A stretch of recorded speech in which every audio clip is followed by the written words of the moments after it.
everyone, my name's Sarah. I'm co-owner of Sharpeshipments, which is an eBay store. I will leave the link down in the description just in case you want to check it out. Today I wanted to talk to you all about liquidations. Me and my boyfriend started reselling about 6 months ago. We went fully engaged about 3 months ago, and since then we have ordered over 20 boxes from liquidation.com.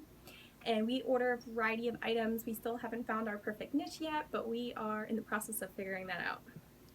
So today I just wanted to take you through step by step how to navigate the website and how to purchase boxes from liquidation.com. And at the end of the video, I definitely want to talk to you about what items sell the best for us. That way, if you are looking to buy a box, you have an idea of what you want to start out with. I'm going to screen share with you guys in just a moment just so I can take you through the website and really show you how to navigate and how to look to see if a box is good to buy or not. And before I do that, I just want to give you a few general rules I follow when I'm looking for a liquidation box. I just want to say that my boyfriend actually does most of the sourcing. He's really good about running the numbers and price checking, fact checking these boxes. I do it on the occasion and will send him a link of the box I think is good, but he really is an expert on this, but I have learned a lot from him. So the very first thing you want to look out for is the cost of the box. Some of the auctions get really, really high. The most expensive box that we purchased was over $800. In general, though, we only spend a couple $100s per lot that we get. So you want to look out for the price. You have to stay within your price range. Never go outside of what you can afford. It's really not worth it because you have no idea the condition the items are going to be in or when these things are going to sell. So play it on the safe side. If you don't have the money, don't get started doing this. It's a lot of cash that you have to put up front. What ties in with price of the boxes is the MSRP. When you're going on this website, you will see that it's a whole bunch of different sellers doing auctions. And sometimes these sellers will say that a lot that they have MSRPs for $4,000 or $5,000. Now, just so you know, MSRP is extremely misleading. That's not the amount that you're going to sell all those items for. If everything in the box is absolutely perfect and you sell every item, you're still not going to make the $4,000 or $5,000. MSRP isn't even what stores sell items for. It goes basically MSRP, retail price, and then anything below that is essentially what you're going to be selling these items for. Another thing you want to look out for is when you're looking at the manifest, which I'm going to show you shortly, if there's an item priced at like $400 or $500 and then all of a sudden it drops down to like $200, it's a good indicator that that box isn't necessarily good. Just so you know, the average sale on eBay for everybody is between $20 and $30. So you're not expecting to find huge expensive items in these boxes. You're only going to get a couple of those, but you don't want to get a box that only has one very expensive item and the rest of the items like worth $15, $20. You want to see a very gradual fall with the price, or what they say the retail price is for these items. The next thing you want to watch out for is the shipping. We live on the East Coast. We made the mistake one time of purchasing a box from the West Coast. The shipping cost more than the items themselves, so be very careful of that.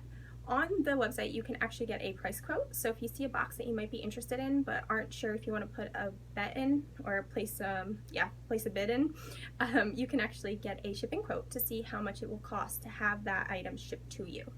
And let me remind you, you're getting like 50 to 100 items at a time since you're getting a lot of items, so shipping is very expensive. One more thing you want to look out for is you want to be careful of the items you're buying. I see a lot of like mock-off perfumes and mock-off handbags and clothing that looks like items that people might sell on the side of the street. You don't want to order those items. Those items are not going to sell well on eBay. What you really want to look for on this website, in my opinion, are Amazon returns or mixed lots. When you are deciding to open an eBay store, a lot of people recommend finding a niche you're familiar with. I definitely recommend this too. Like I said, we're still trying to figure out what our niche is. We have a huge assortment of items, anything you can think of. When my boyfriend first started, he ordered his first liquidation lot before me and him were together, and he got garage items and a whole bunch of like automobile parts, things like that. I didn't know anything about these items, so I actually had to learn a lot in the process. If you're a beginner, you might be more comfortable starting out with a niche that you're very familiar with. That way you're not, on top of everything else, adding in research. Now, once you order a liquidation lot, you have to test all the items. You have to look through everything. You have to plug anything in that has an electrical cord. You have to test anything that has batteries or a motor to it. So be careful what you're buying. We made the mistake one time of buying a lot that had a lot of pumps in it, a lot of pond pumps. We don't have a pond. We didn't know how to test these items.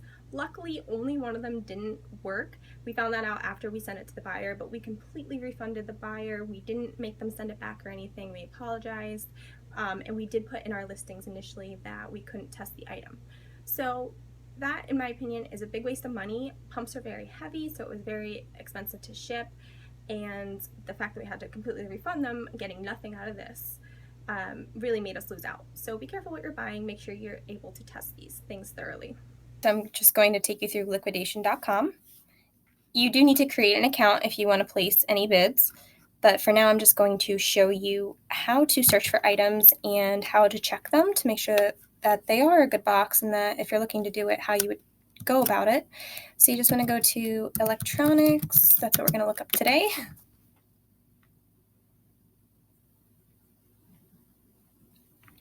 And they have a whole bunch of different filters. You can choose what type of condition you want your item in. I usually go for the returns, and you can also choose which region, and you can even further narrow it by like the warehouse and seller. For example purposes, I'm just going to show you this one I was looking at a little bit earlier, and this one is showing that MSRP is for $19.50, but remember, you're not going to make anywhere near that.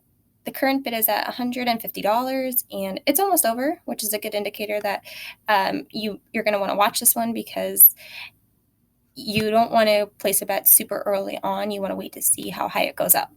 So let's take a look at the manifest. So first glance, what I notice is that the price for the first item is really high. Then it drops pretty low. So that to me does scare me. If I were to purchase this box, and let's just say the bids go up really high, I wouldn't really count this one as anything, because you have no idea. It could be broken. It probably is. But let's take a look through the rest of it. And it does look like it slowly drops down. There's a good amount of items between $20 and $30, and then it starts to get lower. Okay, so what we want to do now is just to fact check it. It's saying that this Project Pre-Box S2 Digital goes for $454. So let's see how true that is. So all you want to do is copy and go to eBay.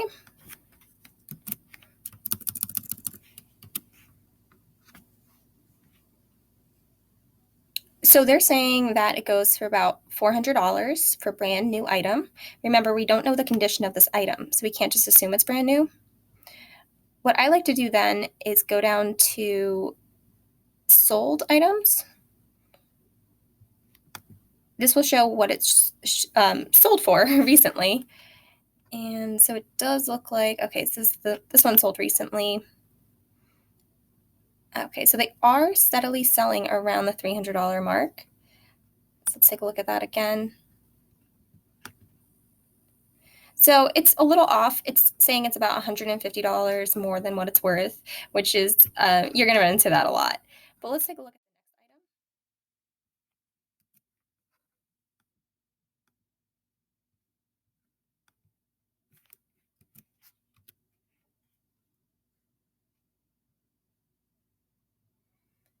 So you would then want to just go through all the items, price checking it like that, and then decide if you want to put in a bid or not.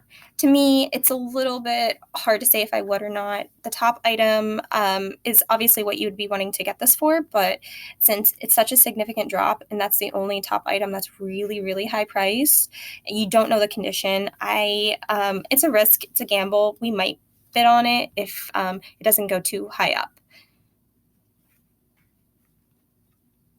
And I just want to show you how you can check what the shipping would be.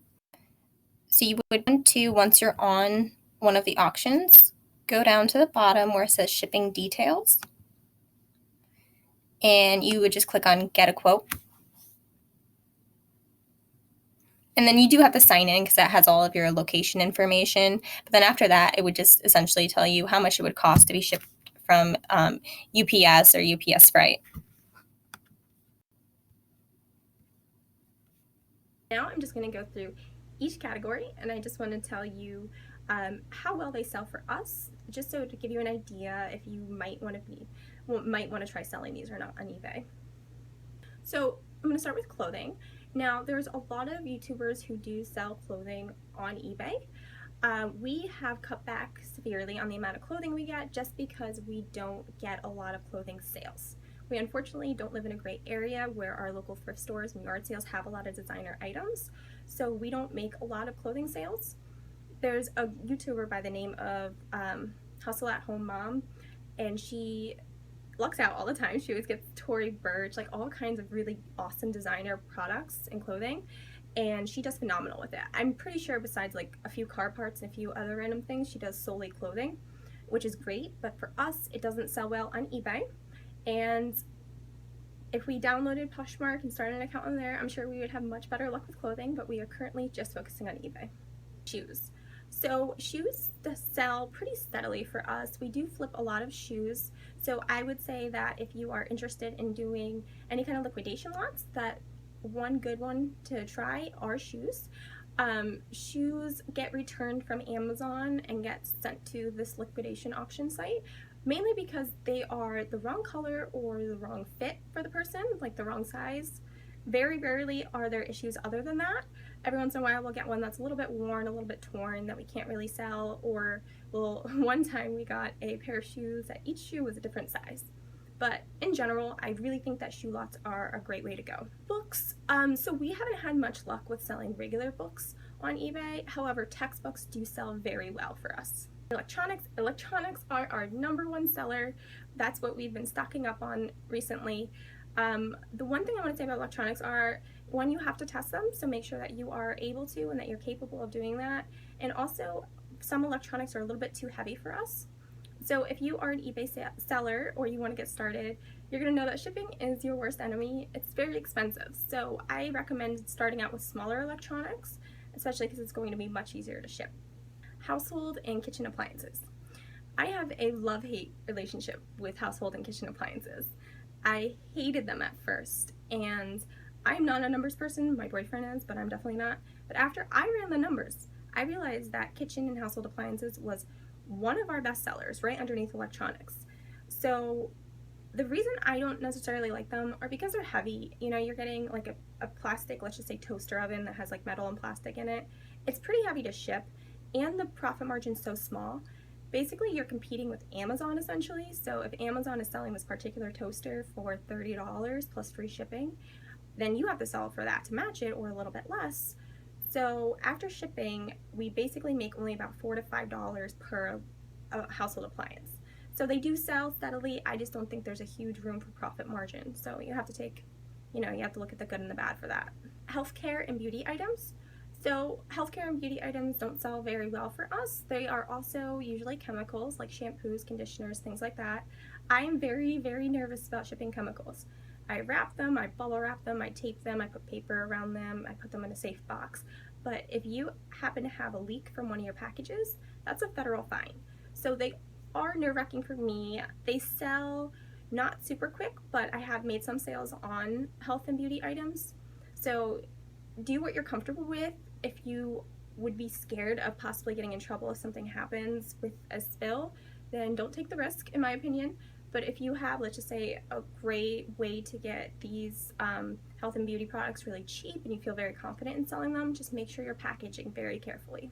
Pet items. So pet items don't sell very well for us. We do have quite a bit of them, but I think big competitors like Chewy make it difficult for small independent eBay sellers like us. We try to compete with Chewy prices, but it's still tough because they have so much more variety, and a lot of people get like the monthly subscription box, so the items that we're getting in return boxes are just scraps of those. Kids toys and baby items, these do sell pretty steadily. I think in Q4, which is October, November, and December, they're going to sell even faster, especially around Christmas time. So if you want to stock up on toys, I definitely encourage you to. Antiques and collectibles. So we don't do too well selling antiques. I feel like you have to really understand that niche, and you have to branch out into other apps to sell them. On eBay we haven't sold a lot, but in general, we don't carry a lot. I really feel like antiques are more for people that really get the niche and understand where to find them and where to sell them. Vinyls. Vinyls sell so fast. I think they're coming back big. A lot of people seem to be really into it again, into the vinyl and record players. So I definitely recommend vinyls. The hardest thing about vinyls though is the shipping. Shipping is a little bit complicated with them. I've tried a couple different methods, and what currently works best for me is just essentially taking a box and kind of like leaving it flat, wrapping the vinyl itself in bubble wrap and then with paper, and then putting like styrofoam inserts and writing "fragile, do not bend" on it. So I have had a few returns from broken items because I was trying things like bubble mailers. But if you can figure out a really good way to ship it without the ends of the cover for the vinyl itself getting bent, or for the vinyl to not break, then I say go for it. CDs and DVDs. So CDs and DVDs don't sell too quickly for us. I think that's just because there's a lot of, downloadable options now. Everyone has Netflix and Hulu. I think that there definitely is a market for it, but it's not something that I would say like spend all your time searching for. I think it's just good to have in inventory. We have a lot of older DVDs and CDs, which I think is good.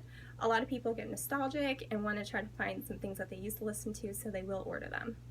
Video games sell out immediately, newer video games that is. So if it's like an older version of Call of Duty and a new one's just coming out, you're not going to sell that one. You're probably only going to be able to sell it for like $5 to $8. But if it's a new video game and it's in great condition and everything, it will probably sell out immediately. Gaming controllers as well. Xbox controllers are a great thing to sell on eBay. They sell basically within 24 hours. You just have to price it right with the market. I usually price them around $35 and they sell out immediately. Power tools and garage items, these sell so fast. I never have too many like power tools in stock just because they sell basically immediately, especially if you're pricing them significantly below what they go for. So if you know the niche really well, I definitely recommend this. It's a great thing to get into. I wish I knew more about it because then I would be ordering more tools and garage-like items. But that's all I have for you guys today. Thank you so much for watching. And if you don't mind, like and subscribe to my channel. I really appreciate it. I hope you guys have a great day.